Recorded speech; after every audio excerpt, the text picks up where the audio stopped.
I mean, can you believe it's been this long already? He's getting ready for his 8th season in Boston. In some ways, it sort of feels like he just got here. In other ways, especially when you look at Doc's tenure in LA and now that he's off to Philadelphia, it feels like an eternity.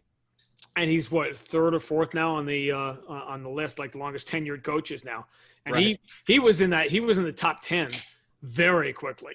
Like it took like 2 years for Brad to be in the top 10 among the tenured coaches in the league. And it's really one of the things about the Celtics that's pretty extraordinary right now is you got Rick Carlisle in Dallas and Greg Popovich obviously in San Antonio, but the Celtics have had 2 head coaches now in 16 years. And obviously Brad's going to go into the 17th year now. You're going to have 2 head coaches, and that's because I think the Knicks have had about 40 during those 17 years, and that's really an amazing thing.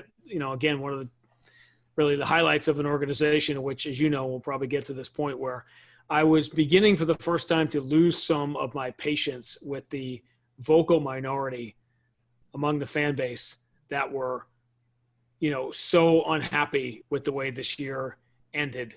And the things are just not, again, Max and I specifically, because Tommy and Mike have always been on the other side, we've gotten some heat over the years for not being Homer enough and whatever, but it's the first time I really feel like I've been pushed to the other side of that equation because I just couldn't fathom how coming off that train wreck that 2019 was, that the orange vanilla Coke season of 2019, that the Celtics being the 3rd best team in the entire league was somehow not good enough for anybody, let alone the 5 or 10% of fans that made noise about it.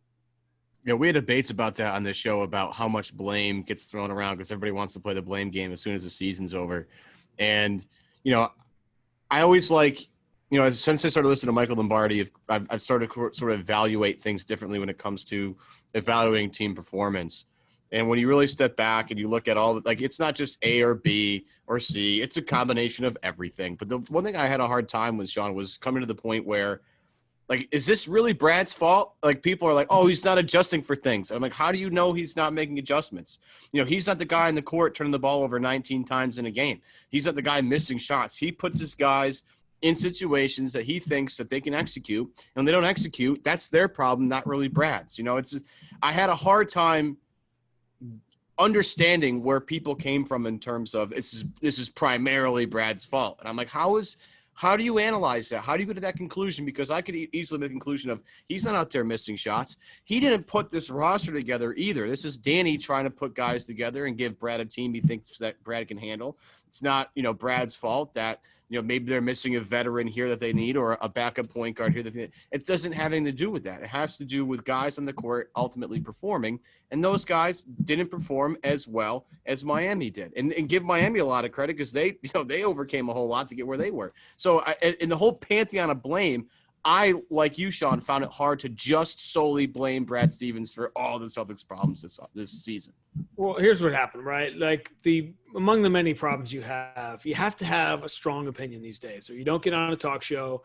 You can't, it's not a tweet that's going to get a lot of likes. You're not going to get on CNN or Fox if you somehow take the middle road and call things the way you actually see them, which is the fact that it was a disappointing end to the season, and the fact that it was an extraordinary year for the Celtics of overachievement or whatever. Those two things are both, you can have both of those things. Both those things did happen. And I think we all know that if the Celtics had played Milwaukee in the Eastern Conference Finals and lost in a very competitive 6-game series in which they had outscored Milwaukee like they did Miami in the series, that it would have a different feel to it. But people just felt it was an opportunity lost, which it was. Of course, when you play the 5th seed and you have home court advantage in a non-home court situation and you're perceived to be the better team, it was a missed opportunity to get to the finals, as every trip to the conference finals in which you don't win is by definition. But I think the one thing that everyone forgot is that what I'm saying is the gospel truth. If it had been Milwaukee, people wouldn't have had nearly the same reaction.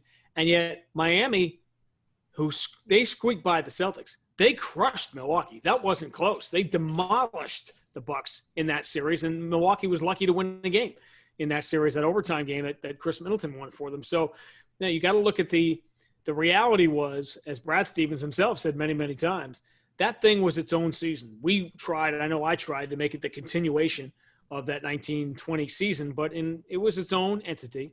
And in that entity, Miami was the second best team, and there's no question about it. They beat the Celtics in the seeding games too, on top of 4 out of 6.